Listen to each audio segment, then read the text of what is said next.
اعوذ باللہ من الشیطان الرجیم بسم اللہ الرحمن الرحیم۔ آج کا عنوان ہے ہمارا حلال و حرام رزق۔ اے لوگو، جو کچھ زمین میں حلال پاکیزہ ہے اس میں سے کھاؤ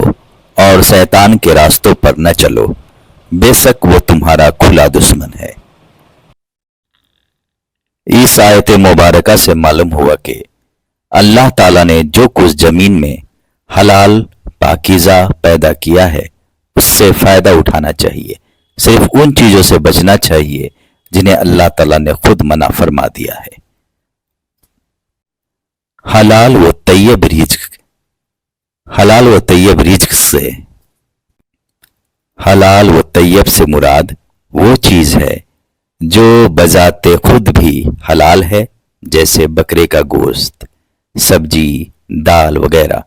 اور ہمیں حاصل بھی جائز ذریعے سے ہو، یعنی چوری، رشوت، ڈکیتی وغیرہ کے ذریعے حاصل نہ ہوا ہو۔ آیت مبارکہ میں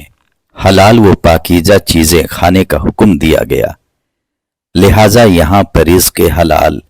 کمانے اور کھانے کے فضائل اور حرام رزق کمانے اور کھانے کی مذمت میں چند احادیث مبارکہ ملاحظہ فرمائیں۔ حضرت ابن عمر رضی اللہ عنہ سے روایت ہے، حضور نبی اکرم صلی اللہ علیہ وسلم نے ارشاد فرمایا، جس شخص نے 10 درہم کا کپڑا خریدا اور ان میں سے 1 درہم حرام کمائی کا تھا، تو جب تک وہ کپڑا اس کے جسم پر رہے گا اللہ تعالیٰ اس کی نماز قبول نہیں فرمائے گا۔ حضور سرور عالم صلی اللہ علیہ وسلم نے ارشاد فرمایا، ایک فرشتہ ہر دن و رات میں ندا دیتا ہے، جو شخص حرام کھاتا ہے اس کی فرض اور نفل کوئی عبادت قبول نہیں ہوتی۔ حضرت زید بن ارقم رضی اللہ عنہ فرماتے ہیں، امیر المومنین حضرت ابو بکر صدیق رضی اللہ عنہ کا ایک غلام آپ کو ہر روز کھانا لا کر دیتا، آپ رضی اللہ عنہ اس سے سوال کرتے کہ کہاں سے لائے ہو، اگر وہ آپ کو پسند ہوتا تو تناول فرما لیتے ورنہ چھوڑ دیتے۔ ایک رات وہ کھانا لے کر آیا اور حضرت ابو بکر صدیق رضی اللہ عنہ روزے سے تھے، آپ نے اس سے 1 لقمہ کھا لیا اور سوال کرنا بھول گئے، پھر فرمایا، یہ کہاں سے لے کر آئے ہو؟ اس نے کہا، میں دور جہالت میں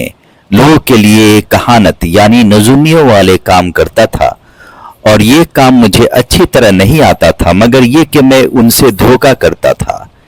بس ایک شخص نے مجھے یہ کھانا معاوضے کے طور پہ دیا تھا۔ حضرت ابو بکر رضی اللہ عنہ نے فرمایا، تم پر افسوس، قریب تھا کہ تم مجھے ہلاک کر دیتے، چنانچہ آپ اپنے منہ میں ہاتھ ڈال کر قے کرنے لگے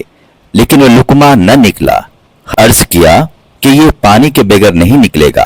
آپ نے پانی منگوایا، بعض کتابوں میں ہے کہ آپ نے گرم پانی منگوایا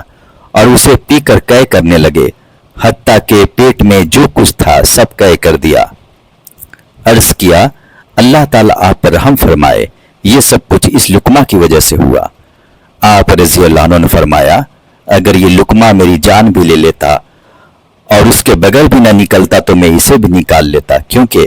میں نے نبی کریم صلی اللہ علیہ وسلم سے سنا ہے، جو جسم حرام سے پروان چڑھتا ہے وہ جہنم کے زیادہ لائق ہے، اس لیے مجھے ڈر ہوا کہ کہیں یہ لقمہ میرے جسم کے بڑھنے کا سبب نہ بن جائے۔ اکثر لوگ حرام کی کمائی کھا جاتے ہیں لیکن انہیں پرواہ ہی نہیں ہوتی، اور اس بات کو حدیث پاک میں بیان کیا گیا ہے۔ حضرت ابو ہریرہ رضی اللہ عنہ سے روایت ہے، حضور سرور کائنات صلی اللہ علیہ وسلم نے ارشاد فرمایا، لوگوں پر ایک ایسا زمانہ آئے گا کہ آدمی پرواہ بھی نہ کرے گا کہ مال حلال طریقے سے حاصل کیا ہے یا حرام طریقے سے۔ اللہ تعالی ہمیں رزق حلال کمانے اور کھانے اور اپنے اولادوں کو کھلانے کی توفیق عطا فرمائے۔